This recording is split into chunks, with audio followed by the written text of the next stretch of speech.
Hi guys, Paul here from PABrewNews. Down in the dungeon, got the wood stove going. It's cold. It's 18 degrees out today. It's just funny because it's not even winter yet. Haha. But woods wood fire's going. Time to have a beer. So we got this one from Evergrain Brewing Company. This is their winter porter. Again, a little bit too early for winter, but it feels like winter outside. This is their nor'easter. Now this porter, I think, comes in at 9%. Does indeed.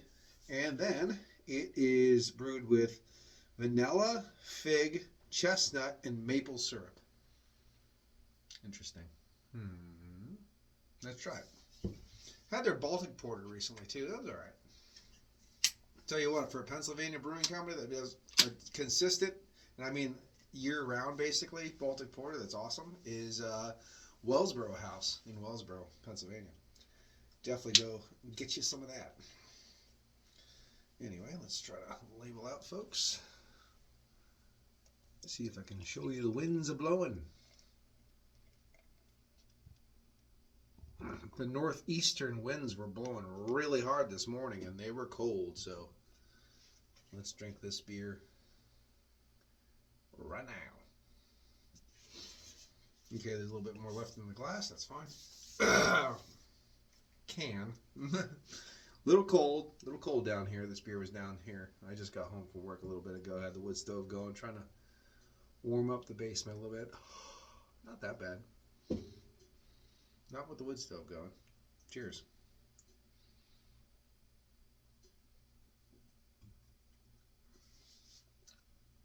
Wow. That's so sweet. It's got a lot of sweetness going on. So definitely vanilla. Lots of vanilla. There is a soft fruity tone coming through here, so I'd have to say that's the fig. I almost got a waft of cinnamon or something, but that kind of died back and the vanilla took over.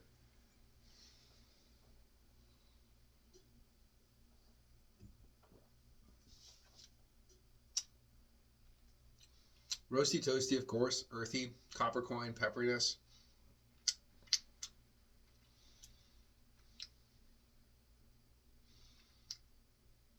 Kind of a syrupy vibe a little bit in there. I don't know, like extract or something like that, but there's definitely a kind of a syrupy kind of tonality in there.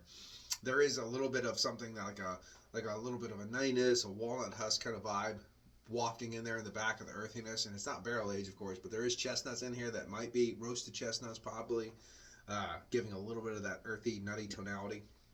Sometimes you get that with some of the toasted grains as well, but it's definitely a prominent note in this one.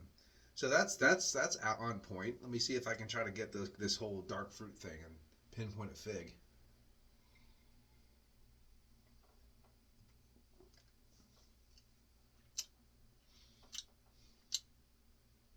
Definitely a dark fruit in there, and it's pretty sharp.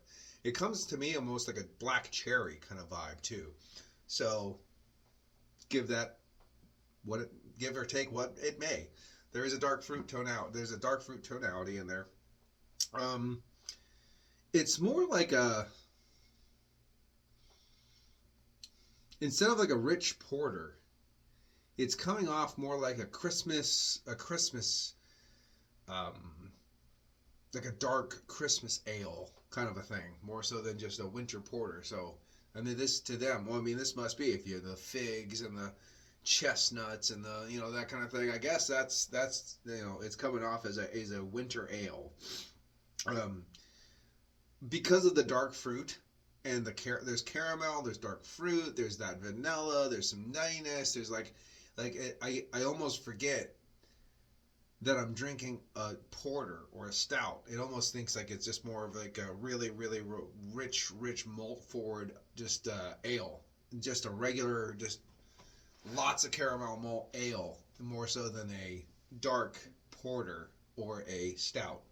Yes, they're both ales, but you know what I'm trying to say. It's more just a malt-based, rich, like winter ale, like a wee heavy kind of. You're getting into those kind of categories. But this is a stout. This is a porter, but it's just so rich, and there's a lot of other things going on that when I close my mind and my eyes and I just think it does. It's like I'm not even drinking one. It does taste like a lot of those winter warmers a lot of brewing companies make that have more like a wee heavy and stuff like that kind of base. But there is a good roasty toastiness to it, especially in the back of the palate, sitting on lingering on the finish. I do like the fact that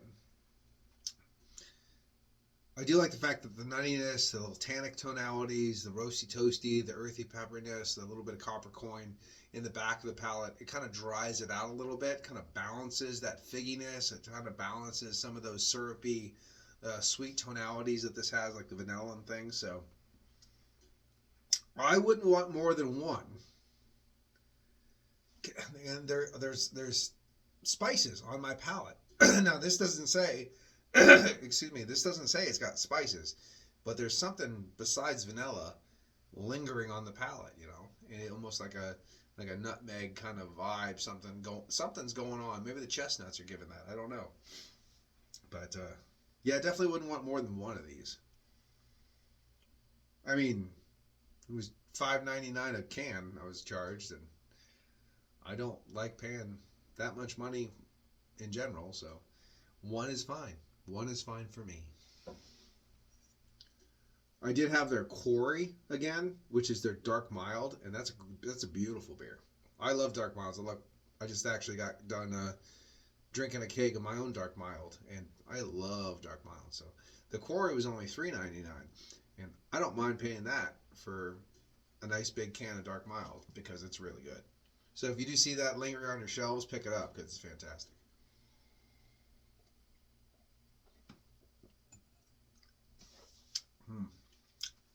Yeah.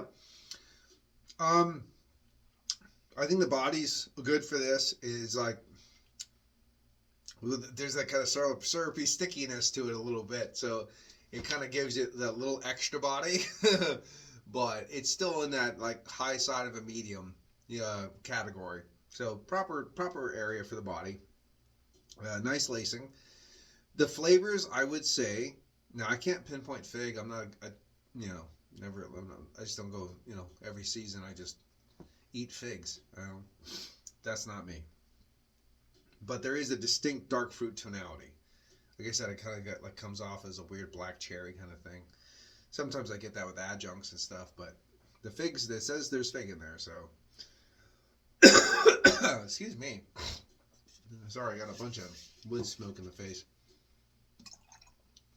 All the beers I'm drinking tonight are smoked now, so there you go. But let's read this one more time. Vanilla, definitely getting a little bit too much harsh on the vanilla action. It's a little bit too much abrasive in your face. That's what might be the extract kind of thing. But vanilla, fig, chestnuts, definitely getting that nuttiness, and the maple syrup. A lot of maple syrup, unless you're using a lot of really like fake flavoring and stuff, most of the syrup, might give you a little bit of tonality, and all that syrup just becomes ABV. But yeah. Man, that burp's a lot of spice. That vanilla mixing with, I don't know what it is. It's like vanilla mixing with maybe extract, maple syrup and some kind of like, nutmeg or something like that going on. There's something in there that's like, wow, okay, that's a lot of flavor going on.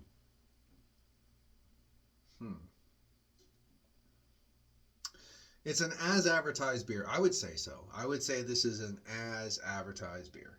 So that's good. I'm not fully enjoying it. It's a little bit too much. I was expecting a lot more porter and a lot less chaos. And I'm getting a lot more chaos and a lot less porter. I just like a big, dark beer with beautiful nuances. That's what I like. I like a big, huge beer with all these nuances that you can pick and just unravel this little mystery of this beer. This is shouty. Everything is shouting at you. Here's a bunch of stuff. And like the base beer, and this is what I was saying before, the base porter is completely overshadowed and almost lost. I'm thinking I'm drinking just like a winter, just a crystal malt winter warmer, basically, not a porter style. just a big heavy English ale or wheat heavy or whatever with a bunch of adjuncts in it, you know. So that's the sad thing about that. But overall, it's as advertised. I would put this. I don't want to put it too low because it is. I would say, you know, from what it reads on the can, I'd say that it is on point. It's slightly abrasive though. I find the vanilla a little bit abrasive, and the fig is coming off as like a cherry, which usually to me is like a little bit of a bad tone, like a little bit extracty or something's going on. But other than that, I think I'm still going to give it an 8.5, which is a really good score because, as I say, it's on point. It's saying it's tasting what's on the label, you know, and that's good. And it's 9%. That's really good. Yeah. And it's not that I can't finish this. That's not the case at all. I just don't want another one. In succession.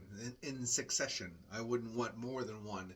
Now, if someone gave me one of these, I'll drink it happily because it's an 8.5. It's a nice beer. But I wouldn't want one and then immediately crack open another one. It's one of those ones where you have to, you know, it has its moment in the sun, enjoy it then, and then move on to something else, save the other one for another time, you know.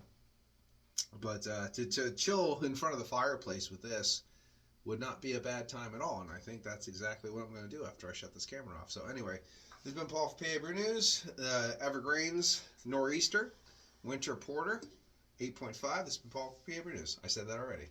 Cheers.